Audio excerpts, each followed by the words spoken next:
afternoon, everybody. Thank you for joining us on this soundtrack to success for July. We're in near the end of July. And my guest who has come along this week is a very nice lady who I've known for quite a while, and it is Sarah Valentine-Bull from Propolis. Have I said that right, Sarah? You've said that right. I've said that right. Brilliant. Yeah. I always get that wrong. So for those of you who don't know what you do, Sarah, do you want to give everyone a quick overview of Propolis, what they do, and what you guys are up to? And I must also say, Sarah's in a van. This wasn't planned. She's not locked in a cupboard or anything like that. This is a kind of bit of a contingency we've had to go, but I'll let Sarah explain what's happened.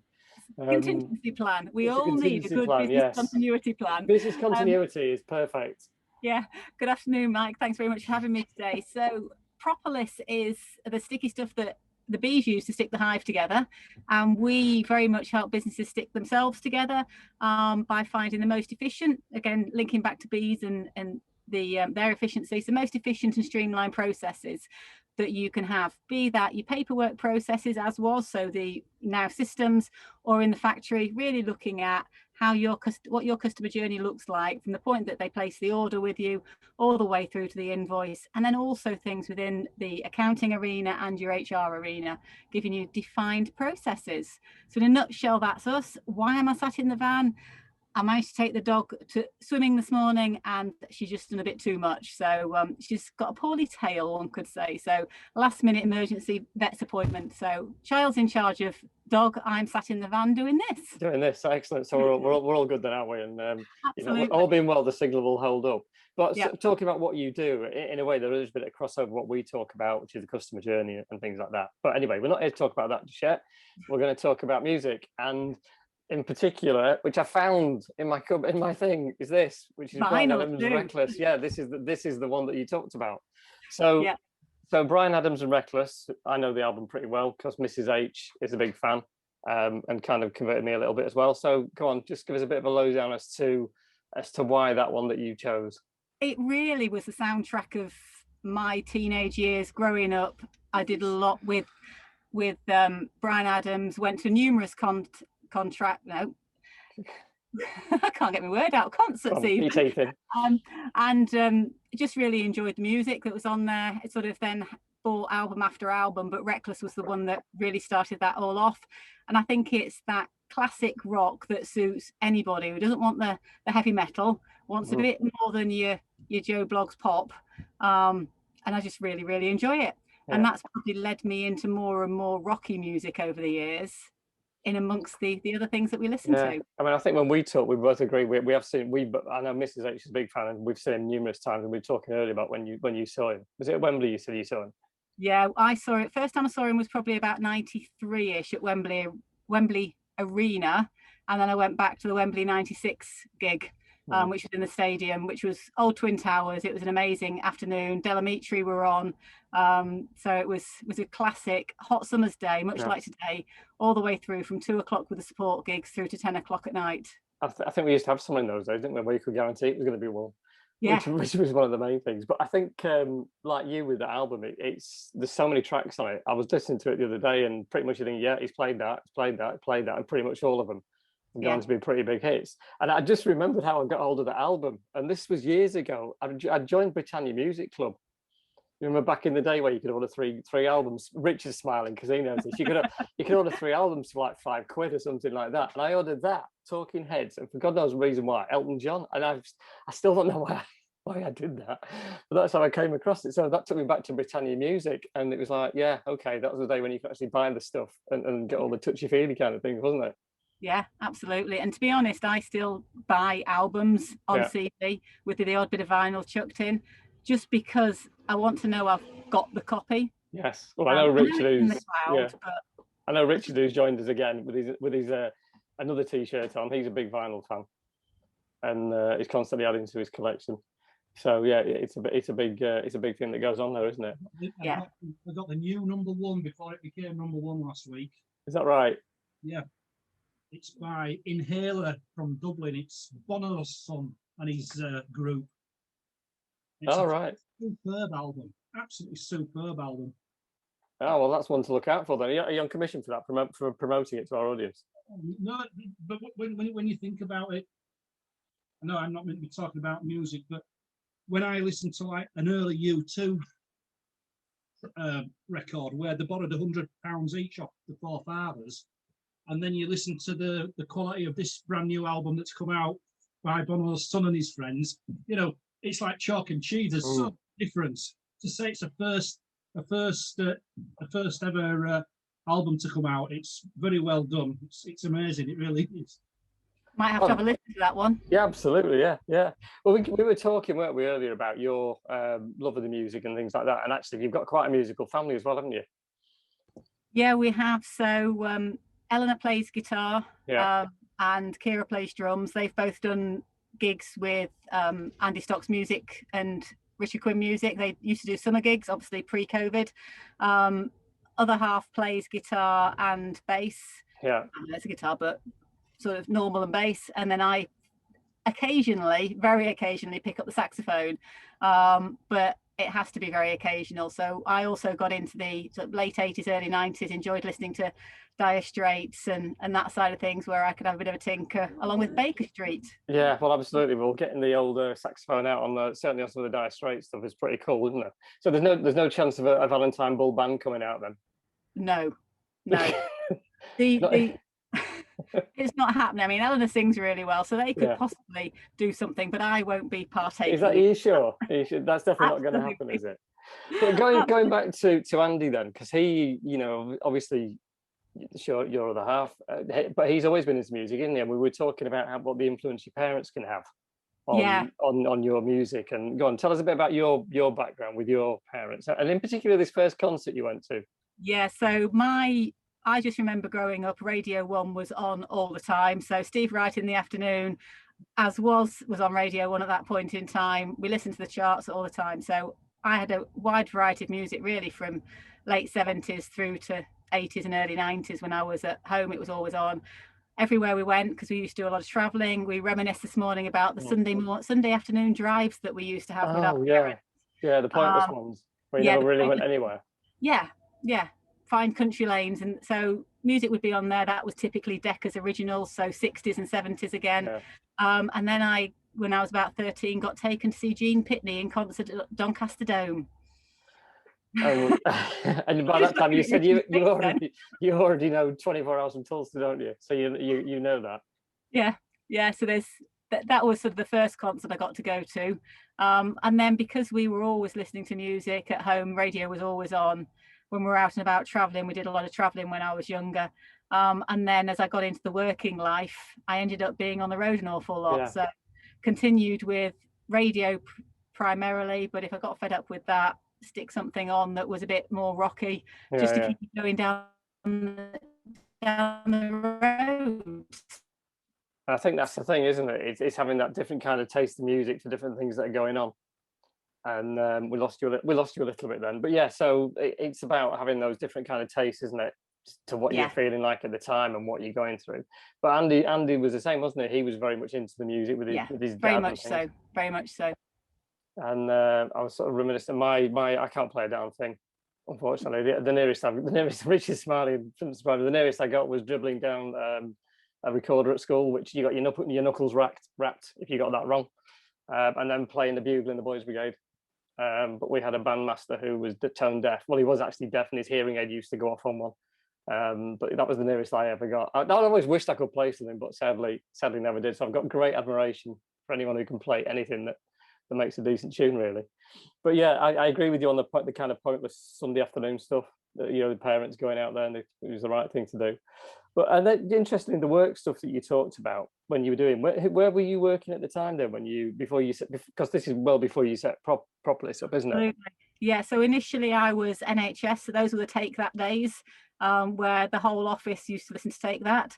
But that was very much on the road. I would be doing internal audit, looking at creditors ledger, sales ledger, along with stores audit. So you name it. If the NHS bought it, sold it, did it, we were out there auditing.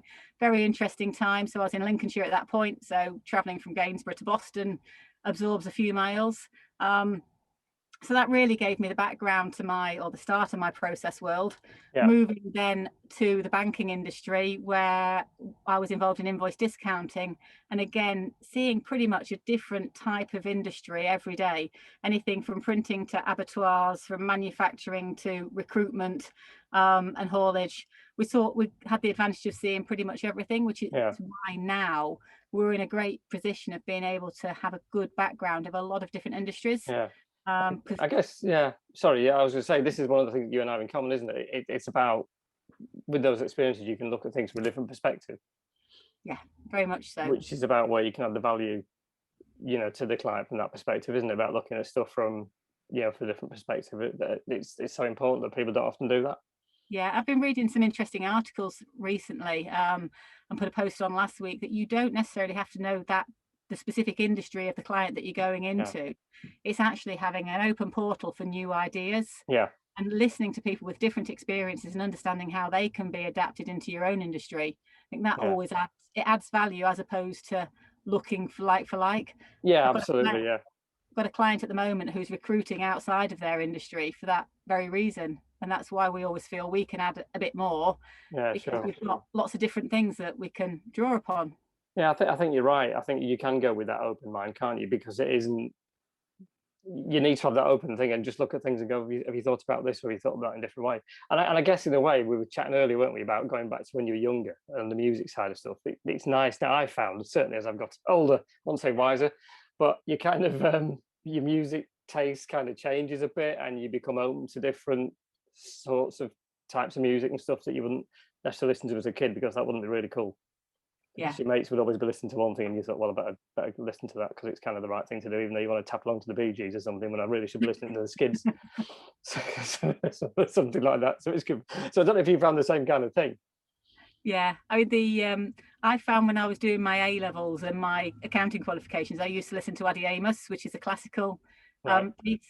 Nobody knew I listened to that, but it was hidden away. But it was that sort of music that you can just have on in the background, which stops you getting up and getting down and getting up and getting down. You've got some noise around you. And then I think as years have progressed, my dad always had a love for country, so we listen to country every now and again now. He also got the girls into the 60s.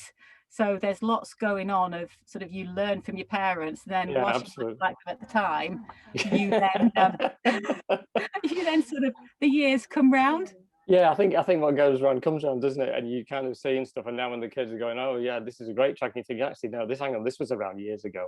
I find I'm saying stuff like that now, that this is second time round, when my mum and dad used to say the same thing. Yeah, very much so. It kind of goes around, comes around. It's weird. Yeah, the one thing that I used to watch, or film that I watched when I was younger, perhaps sort of remains with me from a country perspective as well, was Loretta Lynn. Oh right, okay. That film about her. So there was that bit of country in at that point in time, but then you start listening to some of the modern day music, and it's sort of reverting back to what we used to listen to. Yeah. Well, funny enough, I used to work with a lady, and her middle name was Loretta, and that was named after exactly who you say, and that because her dad was a country fan. Yeah. And that was exactly it. I was named James, but it wasn't after the band. So there you go. So as far as kind of like the girls that you've got now, they're growing up, are they into your kind of, they help you and listen to all different kinds of stuff? Absolutely. My eldest favorite band is Richard's T-shirt. She's massively into Arctic Monkeys. Yeah. Which is quite scary some days when you've got well, she's now 15, but when she was 12, 13, singing their lyrics, you sort of think, is this right? Yeah. Did you find yourself in the back of the car when the rude words were coming up, sort of turn it down a little bit and then turn it back up again? I think I gave up by that point. They hear more at school than they do anywhere else. Well, yeah, we like to think that, we like to be doing our bit, don't we? Absolutely. Muting that bit off. You never had to do it with the Teletubbies, did you? Or things like that, or Rosie and Jim? No. So they very much listen to rock. Eleanor sort of always listens to Thunderstruck when she's getting ready for a racing, and will sit poolside listening to music. And they've got a wide variety. So again, they've listened to anything from the 60s through to modern day. They always stick their phones on in the car, and I get to listen to their Spotify accounts. Generally, that involves a bit of Ed Sheeran, a bit of Banner. So anything and everything. Yeah, it's interesting you're saying your daughter uses it then for, I guess it's like a lot of sports people, isn't it? It's to use it for, does she use that for her motivation then as much as anything else? To get Yeah, her, because what she swims, doesn't she? So does she, what sort of stuff does she do? so Oh, she swims, she's triathlon and hockey, and right, the other okay, one is triathlon and hockey. right, But she'll listen to fast-paced music before getting in for a distance swim. So she's got that song going through her head to keep the right, beat okay, pace going. So yeah, that works really well. And for all of us, it's a mental yeah, well-being it thing. If is, I'm feeling a bit blur, or can't concentrate, actually yeah, by putting some music on, it sort of lifts you up, and you yeah. try and think of something that's relevant for you at that point in time. Yeah, I must admit, I'm the same with that kind of thing. I need to gym myself up to go to the gym, but yeah, they usually have some big stuff on at the gym that's pumping out. But certainly when I'm running, I need to have something on that. Usually find that I can run to a decent beat too, which is actually I can run really well to Candyman by Christina Aguilera. Not that you'd admit it, but it's got a really good beat to it, and it's great. It's great for pacing. I must try it. Yeah. If it's no, seriously, that has got a great beat, and I found I can do some really good times, but I just don't fancy her on my ears like for 30 minutes. Yeah. But it's true though, isn't it? You see them all when they get off the football buses and things like that. They've got it all in their ear, so they're clearly using it. And I think you're right. When I was chatting to Gary Hibbard last, he was talking about, for work and stuff, he has different music on and loops and things just to get him motivated and keep him busy with what he's doing. So I Yeah. think you're right. I think it's a really key, a really key thing. Yeah. And it's just knowing when you can do it, isn't it? And having that right kind of. Absolutely. And I think sometimes factories have got it right, because when we're going around there helping them with various bits and bobs, they generally have music on in the background, which keeps that motivation Yes. going. It's all about finding the right music station. I think there is one now particularly that plays a bit of everything. Yeah. That helps out on that front, so Yeah. everybody's tastes are covered. And do you find that quite a lot with them when you're going around and looking at businesses? Especially, I guess it's more in the well, I might be wrong, but I'm guessing it's more in the warehouses where things are getting done, environments where they can play that kind of stuff, whereas office environments might be a little bit different. It is, and I think sometimes it'd be better for office environments to have it on as well. We always had it on when I was sort of going back years in the offices. We used to try and have something on just because it was a bit of a break. You weren't constantly talking, because sometimes you find if you've got nothing going on, everybody natters all the time. Yes. And then done. Yeah. If you've got music going on in the background, they're humming along to that whilst also concentrating, because so many tunes off pat. You don't need to think about it or concentrate. You can just deal with it. Yeah, and I think it's that balance. It's that balance, isn't it, for people? The other thing we kind of touched on, and going to events and things like that. But looking at it from your head, we're saying that sometimes you can go to, even if you go to a music gig or whatever, like you were at Silverstone this weekend, you can often see things that you kind of look at stuff from a slightly different perspective, that without giving too much away, obviously, for what we said this morning. Absolutely. I mean, when you go through that whole experience of going to a gig or going out to see something, to say to a weekend, you get sent a list of instructions beforehand, and then you actually walk through those instructions as you go through it. I sort of go from that point of view. Well, I've been given these instructions. Do they or don't they make sense? Are they easy or not? And then actually getting there and walking through those. Did my experience match what I was told? Yeah. And it happened this weekend. It didn't particularly, but we'll not go into that in any way. No. But it's the same when I go into businesses. Sometimes the said process is already written. So I'll sit with the people and see whether those processes are actually being done, and not just if they're being done by one person. Are they being done by everyone in that team? So I've recently gone out and visited 3 or 4 different locations for the same client, and there was a different process occurring at every location I went to. Yeah. So I went with I actually have been working with the ops efficiency people more recently at different clients, just to see what works and what doesn't, and help their educational curve. And they were quite surprised at how much it varied from what had been trained. Yes. Yeah. I think what sometimes people think is happening actually isn't, and it does need, as you say, it needs to go through that process. Yeah. But I think in terms, getting back onto the music side of stuff, what's your kind of thoughts on, with the kids growing up and things like that, and they're going to just keep on going with the music style of things? Are they going to keep on playing the guitar and the drums and make you a fortune so you can retire? Is that the? Probably not. The drummer has done her first grade, and it's taken us 6 years to get her to do it. All right, okay. She's now a bit more revved up, but she doesn't tend to go and sit in there and play the guitar, play the drums at all. But the other one will sit there and play the guitar. In fact, she had music night Sundays all through lockdown with grandparents. Yeah. So she'd sit there on Zoom and play different songs, which kept them going. And it's her downtime. That's her. Her release.